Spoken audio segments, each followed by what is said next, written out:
Avant de commencer cette série sur mes films d'animation, je voudrais vous présenter mon petit cousin Ryan. Ryan est compositeur, musicien, ingénieur du son, et à ses heures perdues, il devient caméraman, monteur et mixeur. C'est lui qui m'accompagne dans la réalisation de toutes ces émissions depuis le premier épisode, qu'il en soit chaleureusement remercié. Bravo.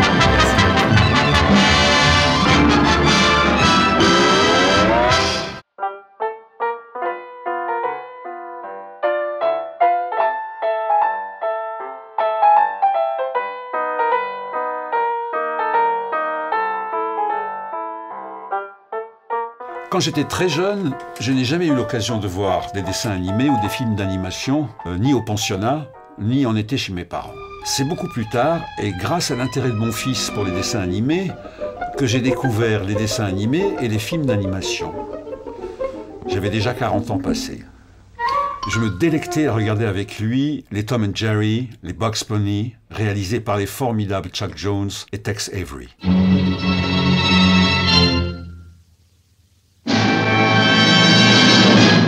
Et je regardais aussi avec lui des films d'animation Disney, des chefs-d'œuvre comme Fantasia, comme Blanche-Neige et les Sept Nains, comme Peter Pan, comme Le Livre de la Jungle. Look for the bare necessities, the simple bare necessities. Forget about your worries and your strife.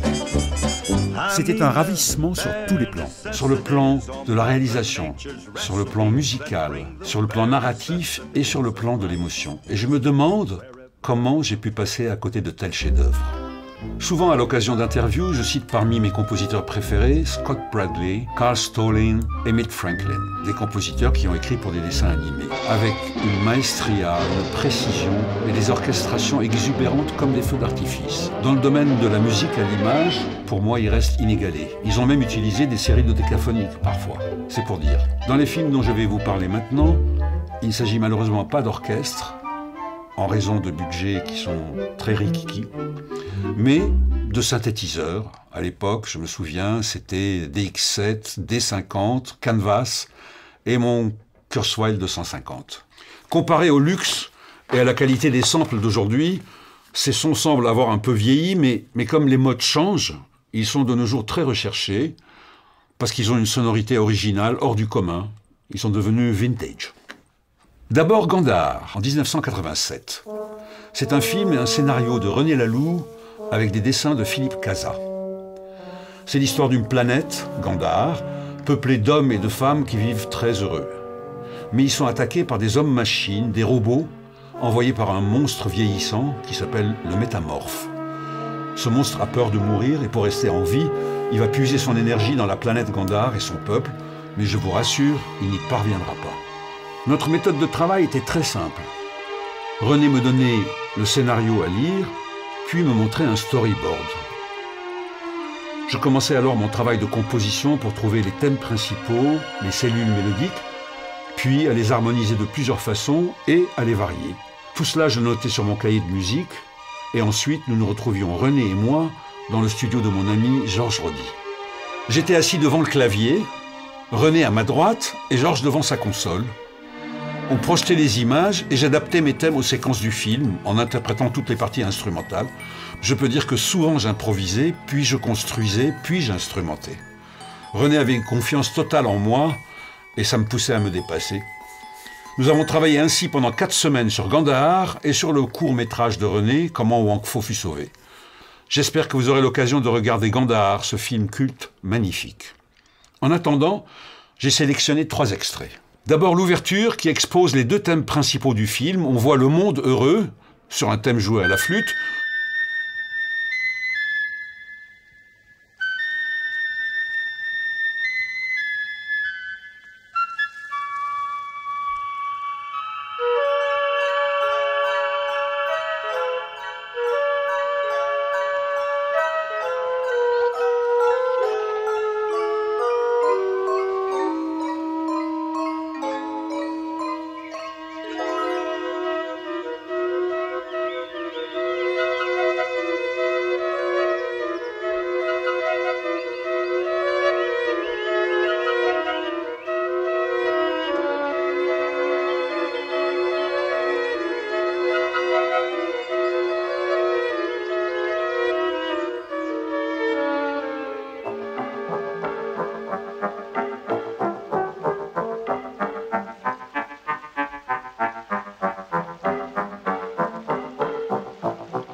Puis une énorme explosion et le film commence par le thème des hommes-machines qui est bâti sur une cellule rythmique qui fait ça.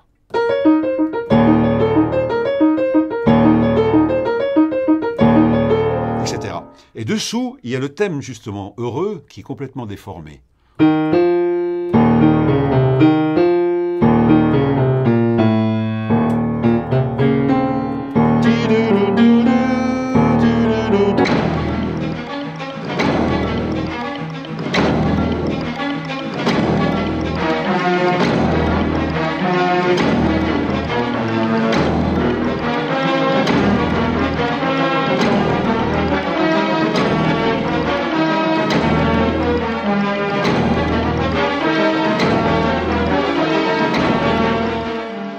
Le deuxième extrait s'appelle « Marche des transformés ».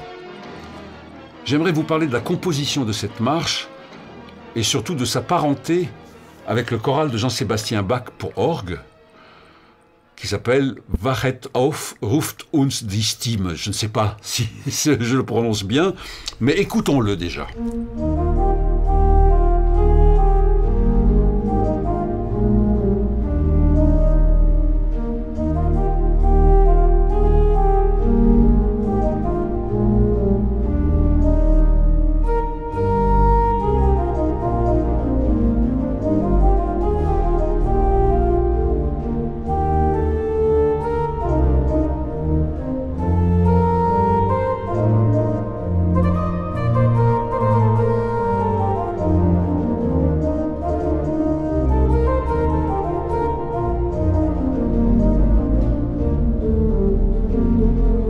Moi, donc, j'ai fait ceci, inspiré de la structure du choral.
Le troisième extrait, c'est le final. Ici, on entend le thème d'amour qui est développé, suivi de la marche des transformés, et enfin, le thème qu'on appelle du monde heureux, qui a commencé le film et qui le finit.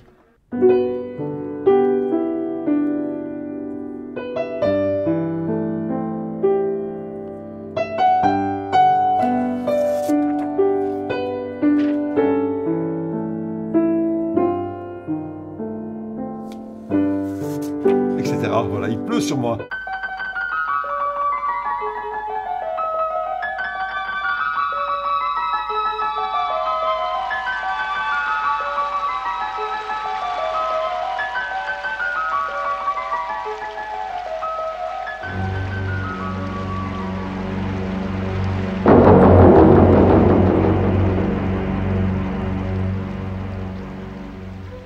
À quoi bon avoir tué le métamorphe?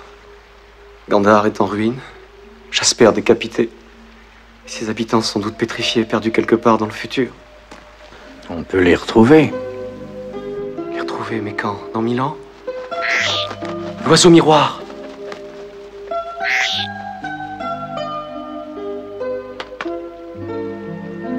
J'espérais sauver.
La même année que Gandhar, en 87, j'ai aussi travaillé avec René Laloux sur son court-métrage « Comment mon Kpho fut sauvé », d'après une nouvelle de Marguerite Yourcenar, elle-même inspirée d'un conte chinois. Ce court-métrage raconte l'histoire fantastique et poétique d'un peintre qui pénètre dans sa toile afin d'échapper au monde réel. J'ai choisi 2 extraits avec les 2 thèmes principaux, celui de l'empereur et celui du peintre.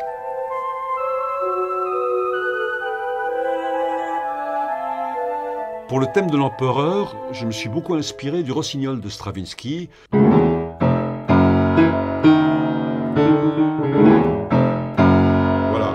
après ça fait chinois un peu.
Pour le thème du peintre, je suis parti de cette mélodie.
crains rien, maître. Bientôt, ils se trouveront à sec. Et ne se souviendront même pas que leur manche n'a jamais été mouillée. Seul l'empereur gardera peut-être au cœur un peu d'amertume marine. Ces gens ne sont pas faits pour se perdre à l'intérieur d'une peinture.